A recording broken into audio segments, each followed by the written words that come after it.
ప్రియమైన సహోదరి సహోదరులారా, ఈరోజు మనం ఒక శక్తివంతమైన ఆత్మీయ సందేశాన్ని పరిశీలించబోతున్నాము.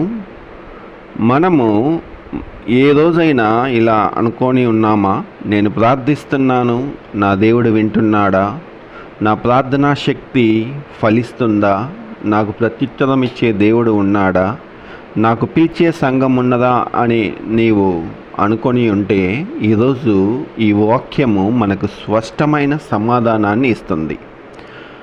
నాకు మొరపెట్టుము, నేను నీకు ఉత్తరం ఇచ్చేదను, నీవు గ్రహింపలేని గొప్ప సంగతులను, గూఢమైన సంగతులను నీకు తెలియజేసేదను. ఇర్మియా 33:3 వచనము. ఇది కేవలం ఓదార్పు వచనము కాదు, ఒక దైవ వాగ్దానముగా ఉంటుంది. కాబట్టి ఈరోజు మనము మన కార్యక్రమంలోని సేవలు, సంఘాలు, టెక్నాలజీ అన్నీ పెరిగినాయి, కానీ మనలో మనము ప్రశ్నించుకుంటే మనకు తెలుస్తుంది, ప్రార్థన పెరిగిందా లేదా అనేది నిన్ను నీవు పరిశీలించుకొని నన్ను నేను పరిశీలించుకోవాలని మిమ్మల్ని అడుగుచున్నాను. ప్రార్థన లేకుంటే సేవ బలహీనమవుతుంది. ప్రార్థన లేకుంటే నాయకత్వం అలసిపోతుంది. ప్రార్థన లేకుంటే సంఘము ఆత్మీయ శక్తిని కోల్పోతున్నది. ఈరోజు దేవుడు మనకు చెప్తున్నాడు, నన్ను మొదపెట్టుము అని చెప్తున్నాడు. ఈ ఇర్మియా గ్రంథము 33వ అధ్యాయము చాలా క్లిష్టముగా ఉంటుంది. యెరూషలేము ముట్టడిలో ఉంది, ప్రజలు నిరాశలో ఉన్నారు. ప్రవక్త అయిన ఇర్మియా కారాగారంలో ఉన్నాడు. అలాంటి సమయంలో దేవుడు ఈ వాగ్దానము చేశాడు. ప్రార్థన అంటే ఏదో సంతోషకరమైన సమయమే కాదు, కానీ క్లిష్టమైన సమయములో కూడా అవసరము. మనము కుటుంబ సమస్యలతో ఉన్నామా, ఆరోగ్య సమస్యల్లో ఉన్నామా, సంఘంలో సవాళ్ళతో ఉన్నామా, ఏ ఉన్నా కూడా దేవుడు చెప్తున్నాడు, నన్ను పిలువుము అంటున్నాడు. కాబట్టి ఈ వాక్యాన్ని, వచనాలని లోతుగా పరిశీలించుకొని చేసుకుందాం. మనము ఈ వాక్యములో నన్ను మొదపెట్టుము అంటున్నాడు. ఈ వాక్యాన్ని మరొకసారి మనం చదువుకున్నట్లయితే, నాకు మొదపెట్టుము, నేను నీకు ఉత్తరం ఇచ్చేదను అని చెప్తున్నాడు. ఇక్కడ మొదపెట్టుము అంటే ఏంటి అంటే, ఇది ఒక ఆజ్ఞ మాత్రమే కాదు, దేవుడు మనమలను తన సన్నిధికి పిలుస్తున్నాడు. అంటే ప్రార్థన అంటే మన బలహీనతలను అంగీకరించటము కాదు, కానీ దేవుని శక్తిని నమ్మటం, మన అవసరాన్ని ఒప్పుకోవటము. సంగమా, మన ప్రార్థన యాంత్రికముగా ఉన్నదా లేదా హృదయపూర్వకముగా ఉన్నదా అనేది నిన్ను నీవు పరిశీలించుకోమని నేను మిమ్మల్ని అడుగుచున్నాను. నేను కూడా నన్ను ప్రశ్నించుకుంటున్నాను. ఇర్మియా ఈ గ్రంథంలో ఇర్మియా చెరలో ఉన్నప్పుడు యెరూషలేము ముట్టడిలో ఉంది, ప్రజలు భయముతో ఉన్నారు. అంటే పరిస్థితి అక్కడ చీకటిగా ఉంది. అలాంటి సమయంలో దేవుడు ఏమన్నాడు అంటే, నన్ను మొదపెట్టుము అన్నాడు. కాబట్టి మనము కూడా మన యొక్క పరిస్థితులు, ఎటువంటి పరిస్థితులు అయినా, అంటే మన కుటుంబ సమస్యలైనా, ఆర్థిక సమస్యలైనా, సంఘంలో సవాళ్ళైనా, ఎటువంటి స్థితిలో ఉన్నా కూడా దేవుడు మనకు చెప్తున్నాడు, నన్ను మొదపెట్టుము అంటున్నాడు. అంటే ఇది మనకు చెప్తుంది, మనకు ఏమని చెప్తుందంటే, సంక్షోభ సమయంలో మనకు ఇది ఎక్కువగా పనిచేస్తుంది. కాబట్టి ప్రియమైన సంగమా, దేవుడికి మనము ఏ స్థితిలో ఉన్నా దేవునికి మొదపెట్టాలి అనేది దేవుడు మనకు చెప్తున్నాడు. అదే వాక్యంలో నేను నీకు ఉత్తరం ఇచ్చేదను అని చెప్తుంది. మన దేవుడు స్పందించే దేవుడు కాబట్టి మనము బైబిల్లోనే అనేకమైన ఉదాహరణలు మనము తెలుసుకుందాం. దానియేలు ఎన్ని కష్టాలు వచ్చినా, నష్టాలు వచ్చినా, ఇబ్బందులు వచ్చినా కూడా అతను ప్రార్థన ఆపలేదు. రోజుకు 3 సార్లు ప్రార్థించాడు. అతని ఫలితం ఏమైంది? సింహపు గుహలో దేవుడు తలుపులు మూసాడు. కాబట్టి సంగమా, మనము కూడా మన యొక్క ప్రార్థనను ఎప్పటికీ ఆపకూడదు. కాబట్టి మనము మన యొక్క ప్రార్థన అవసరతలు ఏమున్నా కూడా దేవుడు మనకు ఉత్తరం ఇస్తాడని దేవుడు సెలవిస్తున్నాడు. కాబట్టి మనము కూడా అదేవిధంగా ప్రార్థిస్తాం.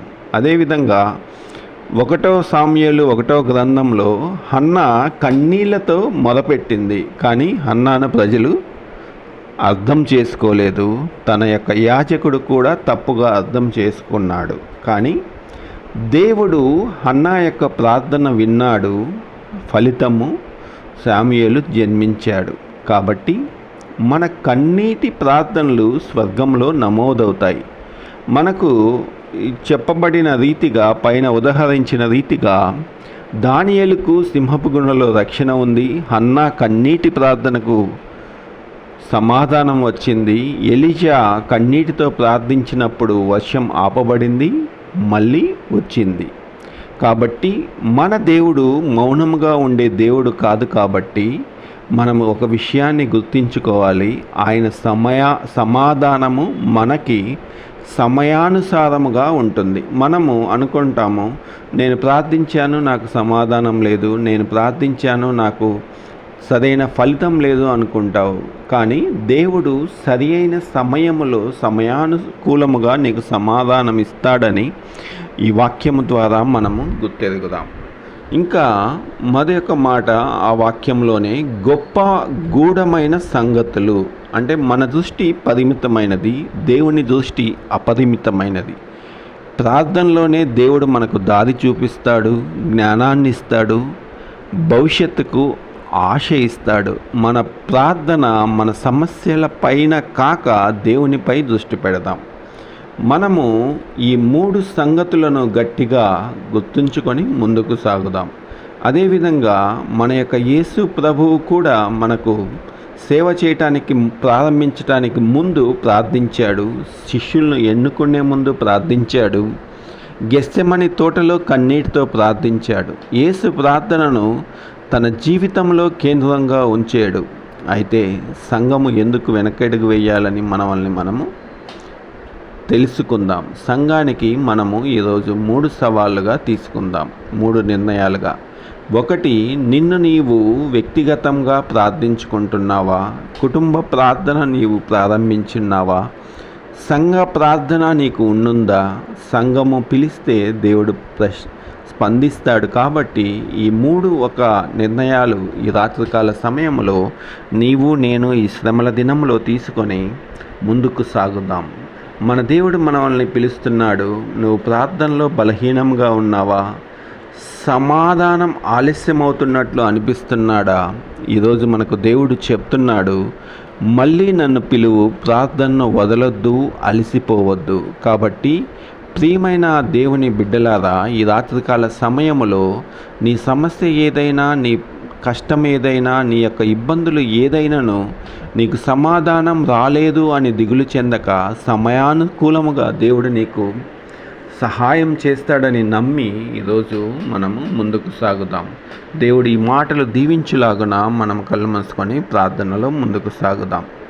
పరలోకపు తండ్రి, ఈ పవిత్రమైన శ్రమల కాలములో మేము మీ సన్నిధిలో నిలబడుతున్నాం దేవా.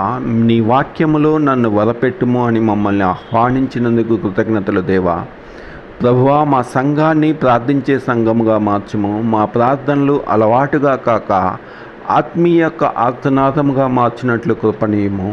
మా హృదయాలోచనలలో చల్లారిపోయిన ఆత్మీయ అగ్నిని మళ్ళీ రగిలించుము. మా కుటుంబాలను నీ చేతుల్లో ఉంచుతున్నాం. భార్యాభర్తల మధ్య ప్రేమను బలపరచుము. తల్లిదండ్రులకు జ్ఞానాన్ని ఇవ్వము.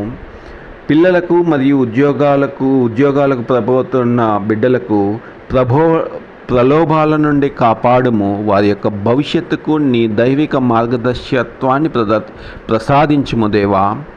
బాధలో ఉన్నవారికి ఆదరించుము. అనారోగ్యంగా ఉన్నవారికి స్వస్థత దయచేయము. ఆర్థిక కష్టాల్లో ఉన్నవారికి ద్వారాలు తెరువుము. మనసులో భయము, ఆందోళన, నిరాశతో పోరాడుతున్న వారికి నీ సమాధానాన్ని ప్రసాదించుము. మా నాయకత్వానికి వివేకాన్ని ఇవ్వు దేవా. మా సంఘ నిర్ణయాలలో నీ చిత్తమే నెరవేరునుగాక. మా సేవలు నీ మహిమకే కారణమగునుగాక.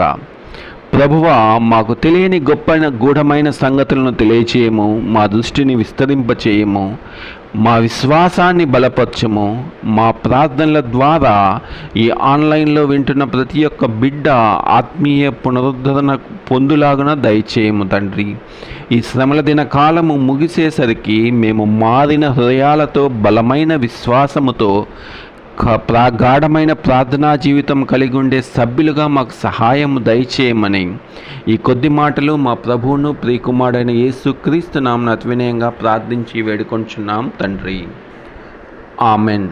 ప్రియమైన దేవుని సంగమా, ఈ ప్రార్థన ఒక చిన్న విషయము కాదు, అది ఒక ఆత్మీయ యుద్ధము. ప్రార్థన బలహీనుల ఆయుధము కాదు, విశ్వాసుల యొక్క శక్తి అని ఈ శ్రమల దిన కాలమున ఈరోజు మనము తెలుసుకొని మనము ముందుకు సాగుదాం. ఈ సందేశము మీకు ఆశీర్వాదకరమైతే లైక్ చేయండి, మీ మిత్రులకు షేర్ చేయండి. కొత్త వారు ఉంటే మా ఛానల్ను సబ్స్క్రైబ్ చేయమని దేవుని నామములో ప్రార్థిస్తున్నాం. దేవుడు మీతో ఉండును కాక. ఆమెన్.